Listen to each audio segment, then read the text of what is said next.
بسم اللہ الرحمن الرحیم السلام علیکم۔ آج ہم ایک ایسے موضوع پر بات کرنے والے ہیں جو ہماری روحانی تاریخ کی بالکل اساس اور بنیاد ہے۔ ہم محترم حضرت جی تابش کمال کی مشہور کتاب سخن سرا کے صفحہ نمبر 88 کا ایک بہت ہی خاص اور گہرا جائزہ لے رہے ہیں۔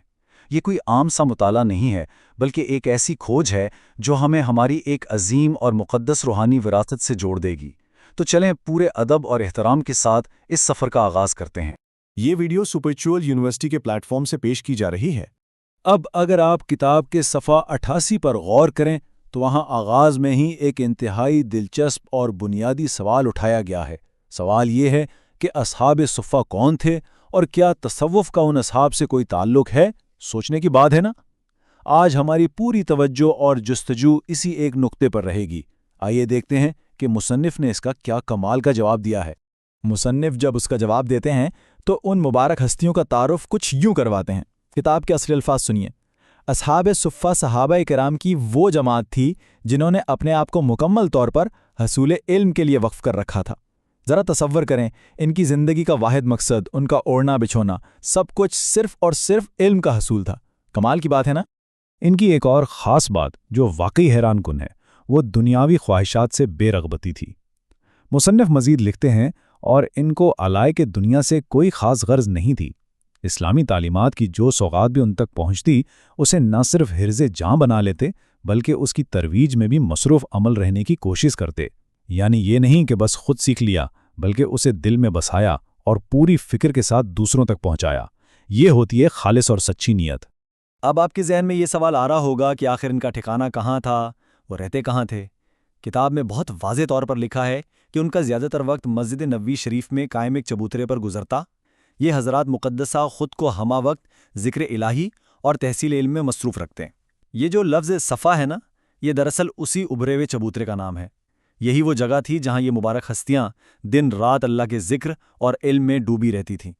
اور ان کی استقامت کا تو کیا ہی کہنا۔ کتاب کے یہ الفاظ واقعی دل کو چھو لینے والے ہیں۔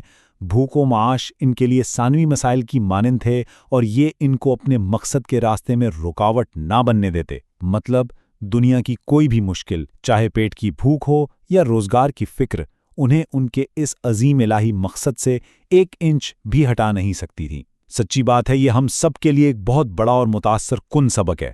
اور اس خوبصورت روحانی سفر کے دوران آپ کو یاد کرواتے چلیں کہ یہ ویڈیو اسپرچول یونیورسٹی کے پلیٹ فارم سے پیش کی جا رہی ہے۔ اب اس جائزے میں تھوڑا آگے بڑھتے ہیں۔ ایک بے حد خوبصورت اور محبت بھرا پہلو کتاب میں یوں بیان ہوا ہے۔ نبی کریم صلی اللہ علیہ وآلہ وسلم کو بھی ان سے خصوصی لگاؤ تھا۔ آپ ان پر اپنی شفقتوں کے دربار رکھتے اور ان حضرات پر ظاہری اور باطنی علوم کے خزانے دل کھول کر لٹاتے۔ یہاں سے ہمیں یہ راز سمجھ آتا ہے کہ یہ معاملہ صرف ظاہری علم کا نہیں تھا، بلکہ یہ باطنی فیوز و برکات کی منتقلی کا بھی سب سے بڑا مرکز تھا۔ تو اب ہم آتے ہیں اپنے اس بنیادی سوال کے دوسرے حصے کی طرف کہ آخر تصوف کے ساتھ ان کا کیا تعلق تھا۔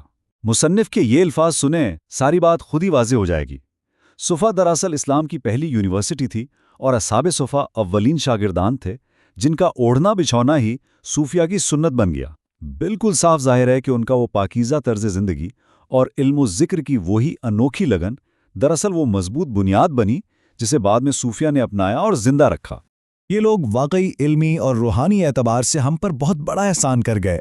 ان کے عملی کام کیا تھے؟ کتاب کے عین مطابق یہ آپ سے احادیث سنتے، انہیں کمپائل کرتے، دوسرے صحابہ سے بیان کرتے، قرآن سیکھتے، سکھاتے، آپ سے کیفیات اخذ کرتے اور آگے پھیلاتے۔ یعنی علم کو محفوظ کرنا اور ان باطنی کیفیات کو بالکل خالص حالت میں اگلی نسلوں تک پہنچانا، یہی ان کا سب سے پہلا اور مقدس فریضہ تھا۔ اپنی بات کو سمیٹتے ہوئے مصنف نے ایک ایسی حتمی اور فکر انگیز بات لکھی ہے جو سیدھی دل میں اترتی ہے۔ یہ آخری اقتباس بہت ہی اہمیت کا حامل ہے۔ آج قرآن و حدیث کے تمام ماخذ انہی اصحاب پر تمام ہوتے ہیں۔ یہ ایک جملہ بتا رہا ہے کہ پوری امت پر ان کا کتنا بڑا احسان ہے۔ ان کی قربانیوں اور سچی طلب کے بغیر علم اور تصوف کا یہ تسلسل کبھی ممکن ہی نہیں تھا۔ ذرا سوچیں، کیا آج کے اس تیز رفتار اور مادی دور میں ہم بھی حصول علم اور روحانیت کے لیے ویسی ہی سچی طلب خود میں بیدار کر سکتے ہیں؟ یہ ویڈیو اسپرچول یونیورسٹی کے پلیٹ فارم سے پیش کی جا رہی ہے۔